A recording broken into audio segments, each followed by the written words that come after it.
Olá, bom dia. Obrigado mais uma vez pela sua companhia. E está começando mais um programa Agronegócio. E você vai ver na edição de hoje. Semana começou com escalas de abate dos frigoríficos com tendência de melhora em relação à semana passada.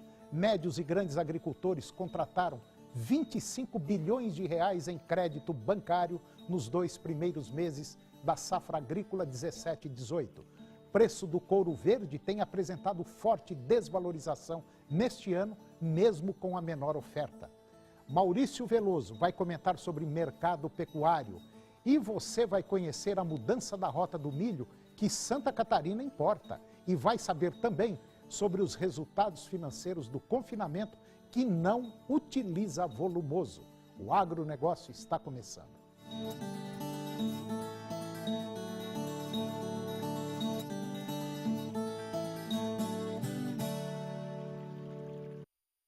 A semana começou com escalas de abate dos frigoríficos com tendência de melhora em relação à semana passada.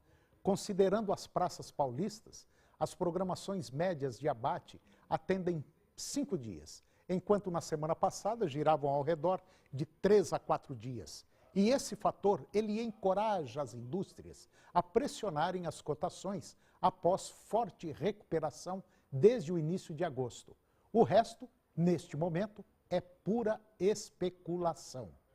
Advinda principalmente da prisão dos irmãos Batista, líderes da JBS, diversas empresas, incluindo a JBS, operam com compras reduzidas. No fechamento do mercado da última quinta-feira, dia 14, os preços de referência da arroba do boi gordo subiram em apenas 5 praças pecuárias e caíram em 7. Dados do relatório da liberação de recursos da safra 2017-2018, de julho e agosto, que foi divulgado agora pela Secretaria de Política Agrícola do Ministério da Agricultura, apontam que médios e grandes agricultores contrataram 25 bilhões de reais em crédito bancário nos 2 primeiros meses da safra agrícola 2017-2018. Isso significa que foram aplicados entre julho e agosto 13% dos recursos disponibilizados para o financiamento agropecuário de 188 bilhões de reais. O valor é 29% superior ao registrado no mesmo período do ano passado. As instituições financeiras liberaram 132 mil contratos de financiamento envolvendo crédito de custeio, comercialização e investimento, ante 110 mil operações de julho e agosto do ano passado. O desembolso nas operações de custeio e de comercialização atingiu 20 bilhões de reais, uma alta de 29% sobre o mesmo período do ano passado. Já as contratações de investimentos chegaram a 4,4 bilhões de reais, com crescimento de 30%. No PRONAMP, que é o Programa Nacional de Apoio ao Médio Produtor, o desembolso foi de 543 milhões, ante 135 milhões de julho e agosto do ano passado, alta de 302%, e as aplicações no Moderfrota, Programa de Aquisição de Maquinário, se situaram em 1,4 bilhão. Com a demanda em baixa, o preço do couro tem apresentado forte desvalorização neste ano, mesmo com a menor oferta. Segundo o levantamento da Scott Consultoria, aqui na região Brasil Central, desde o início do ano, o couro bovino teve queda de 26,5% e está cotado em média R$ 1,80 o quilo, considerando um couro de primeira qualidade. Na comparação com o fechamento da semana anterior, houve queda de 2,7%. No Rio Grande do Sul, o preço do couro verde comum não teve mudança. No estado, o produto tem sido comercializado em média R$ 1,90. Apesar da baixa oferta e também de procura que não está abundante e colabora com os preços andando assim ligeiramente de lado. Para o curto prazo, a perspectiva é de que recentes desvalorizações contribuam com a melhora no volume de negócios. E agora vamos ver como anda o tempo para hoje no estado de Goiás. Para a maioria dos municípios, nós teremos hoje tempo parcialmente nublado, sol entre poucas nuvens e pode chover em Cristalina. Pode chover. Para outros municípios, nós teremos predomínio de sol, sol na maior parte do período. Vamos conferir agora a temperatura para os principais municípios produtores. São Miguel do Araguaia, 37 a máxima e 22 a mínima. Minasul, 34 a máxima e 25 a mínima. Posse, 34 a máxima e 23 a mínima. Aruanã, 37 a máxima e 23 a mínima. Cabeceiras, 31 a máxima e 21 a mínima.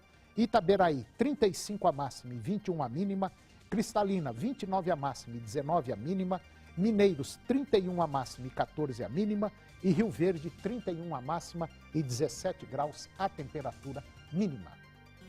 E depois do intervalo, Maurício Veloso vai comentar sobre mercado pecuário. Você vai conhecer a mudança da rota do milho que Santa Catarina importa.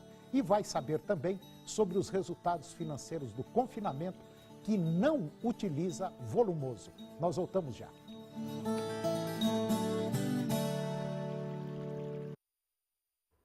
Eu vou conversar agora com o Maurício Veloso. O Maurício é presidente da Comissão de Pecuária de Corte da FAEG. Maurício Veloso, bom dia. Bom dia, Toninho. Tá tudo prazer bem? Estar aqui. O prazer é nosso. Maurício, a pecuária, nesses últimos 3 meses, 4 meses aí, passou por um revertério violento. Uma ebulição. Prova de fogo. Uma prova de fogo.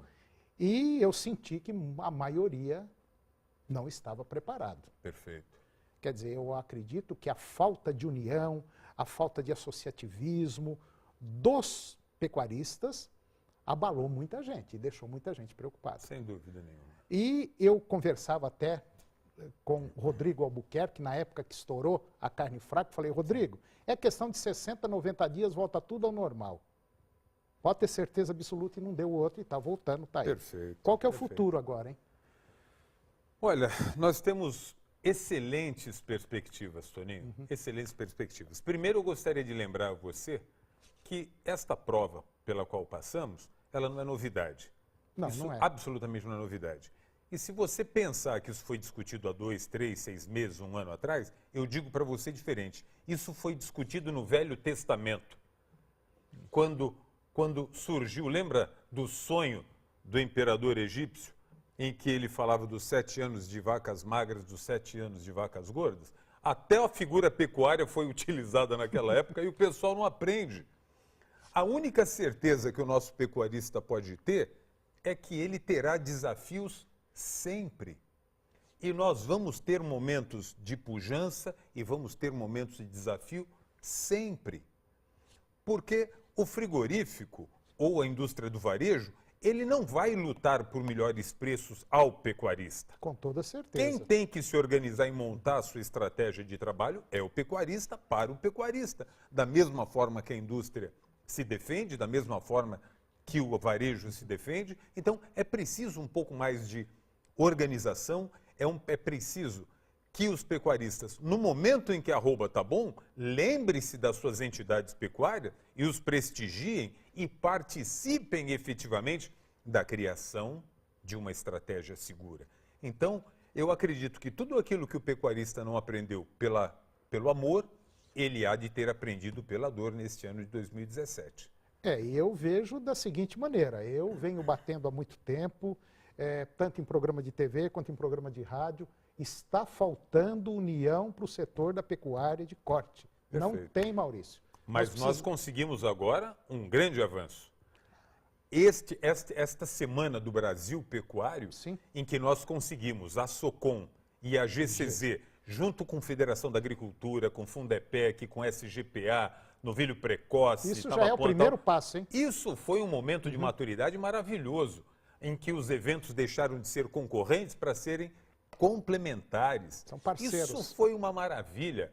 Quer dizer, um momento em que a gente colocou o pecuarista com P maiúsculo e a pecuária nacional com P maiúsculo acima de toda e qualquer entidade.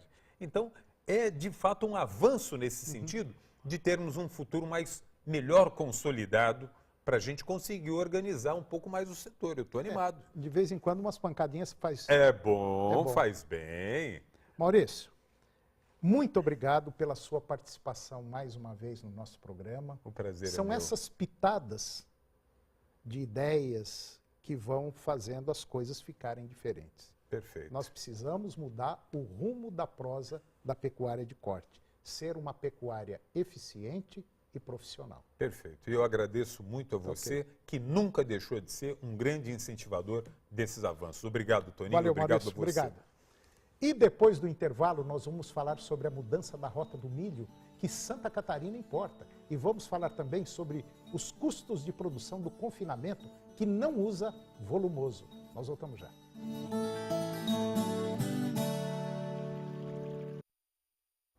Santa Catarina, Argentina e Paraguai se uniram para construir uma nova rota para o transporte de milho. O grão produzido no Paraná, ele poderá abastecer as cadeias produtivas de suínos, aves e leite lá em Santa Catarina. Só para você ter uma ideia, Santa Catarina se tornou o maior importador de milho do Paraguai. Todos os anos são mais de 3 milhões de toneladas do grão que saem do Mato Grosso, Goiás e Mato Grosso do Sul para abastecer as cadeias produtivas de suínos, aves e leite lá em Santa Catarina. Agora, a nova rota pode encurtar as distâncias pelo grão e dar mais competitividade para o agronegócio catarinense. A intenção é que o milho saia do Paraguai, siga para a Argentina e chegue até a cidade de Dionísio Cerqueira, em Santa Catarina. O custo do frete vai cair 70%, o que daria mais sustentabilidade para o agronegócio de Santa Catarina. A produção de milho do estado é de 3 milhões e 200 mil toneladas e o consumo gira em torno de 6 milhões e 500 mil toneladas. Trazer milho do Mato Grosso ou Goiás para Santa Catarina paga mais no frete do que no grão, porque são em média quase 2.000 quilômetros de distância. E agora eu vou conversar com Luiz Antônio Monteiro. O Luiz Antônio Monteiro, ele é diretor técnico da Nutroeste, e nós vamos falar sobre os custos de produção do confinamento que não utiliza volumoso. São confinamentos que não tem mais silagem de milho, bagaço de cana, enfim, não tem mais esses componentes. Luiz Antônio Monteiro, bom dia.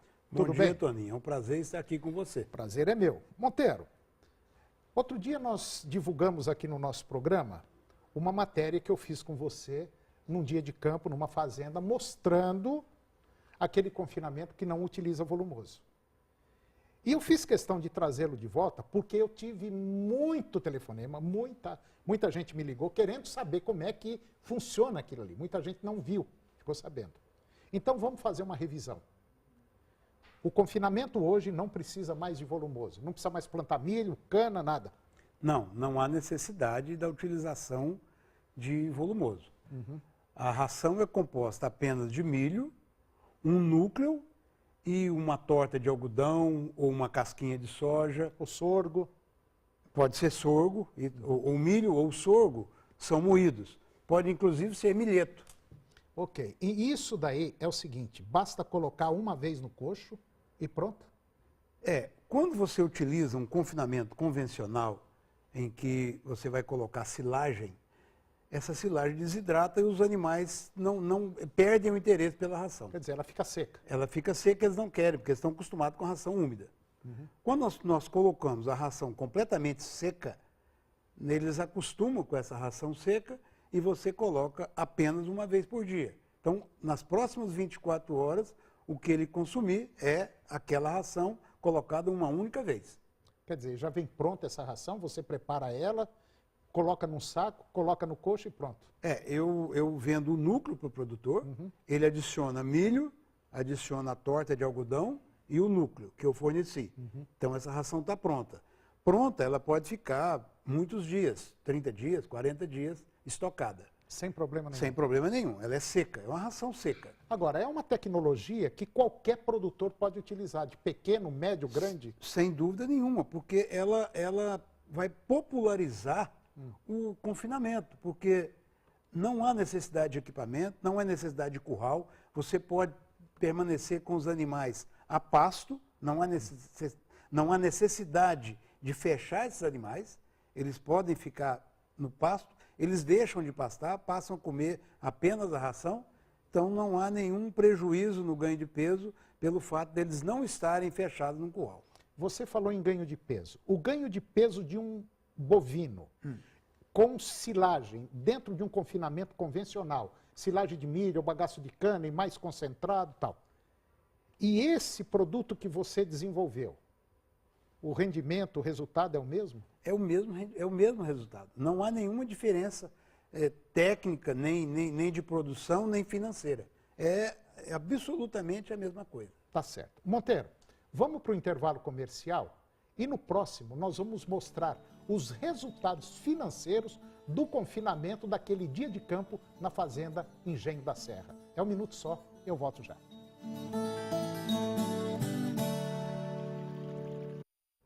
Eu estou de volta conversando com Luiz Antônio Monteiro. Monteiro, ele é diretor técnico da Nutroeste. E agora nós vamos falar dos resultados financeiros de um confinamento lá na fazenda Engenho da Serra, que teve agora, os animais foram abatidos agora no último dia 7, e nós vamos ver o resultado desse confinamento que não utiliza volumoso. Luiz Antônio Monteiro, me começa falando sobre a situação desses animais. Quanto que eles entraram, com que peso, saíram com quanto, o que eles ganharam de ganho de peso? Esses animais entraram com 14,98 arrobas, ou aproximadamente 15 arrobas.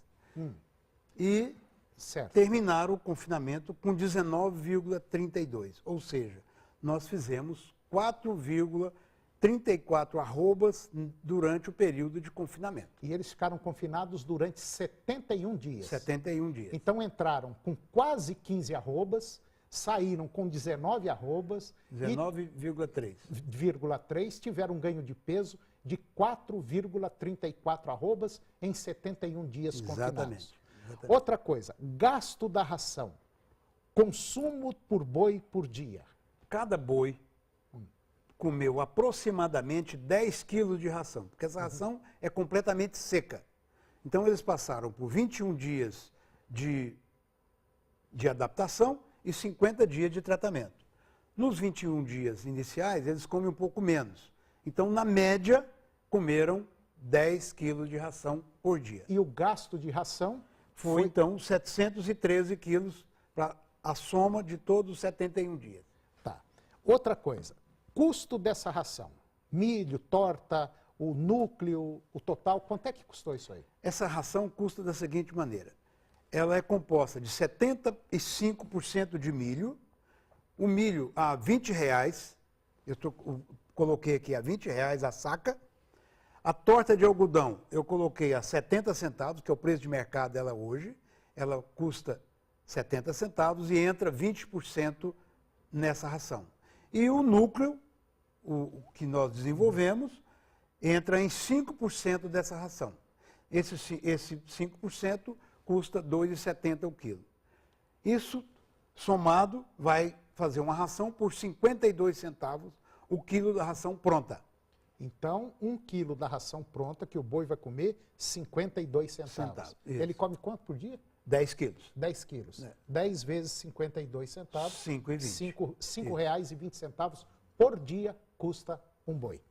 Outra coisa, custo total da ração, custo operacional, custo por boi. Bom, se eles comem 10 quilos por dia durante 71 dias, eles gastaram R$ 372,50 de ração. E nós colocamos um custo operacional, que é do vaqueiro pegar a ração e levar para o coxo, de R$ 20 por cabeça durante esse período. Somando, então, R$ 392,50. Esse foi o custo total dos animais. Em 71 dias, cada boi custou R$ 392. Agora, em relação à renda, preço de venda, valor da venda, lucro, como é que ficou isso aí? Bom, se nós produzimos 4,34 arrobas, essas arrobas foram vendidas a 137 na semana passada. 137 por 4,34 são R$ 594 de dinheiro. Muito bem. Se eles custaram R$ 392,50 e custou R$ 594, então sobraram R$ 202 por boi durante esse período. Quer dizer, esse Foi o lucro de cada boi nos 71 dias, R$ 202. E uma arroba produzida? O custo de cada arroba que foi produzida foi R$ 90 por arroba produzida. E o rendimento? O rendimento do ganho é de 80%. O que é rendimento do ganho? Isso é muito importante o pecuarista saber. Rendimento do ganho é, se o boi ganhou 1,5 kg, 80% do que ele está ganhando é carcaça. Excelente. Resumindo, dá lucro. Um bom lucro. Tá bom lucro. Luiz Antônio Monteiro, muito obrigado mais uma vez pela sua participação no nosso programa. Eu acho que foi bem esclarecedor, deu para clarear bem a ideia. Resumindo, confinamento sem volumoso funciona e funciona bem. Obrigado, Monteiro. Eu que agradeço estar aqui, Toninho. Muito obrigado. Obrigado. E o programa de hoje chegou ao fim e eu termino com a seguinte mensagem. Para conhecermos os amigos, é necessário passar pelo sucesso e pela desgraça. No sucesso, verificamos a quantidade e na desgraça, a qualidade dos amigos. Um grande abraço, bom dia, muito obrigado e até o próximo programa.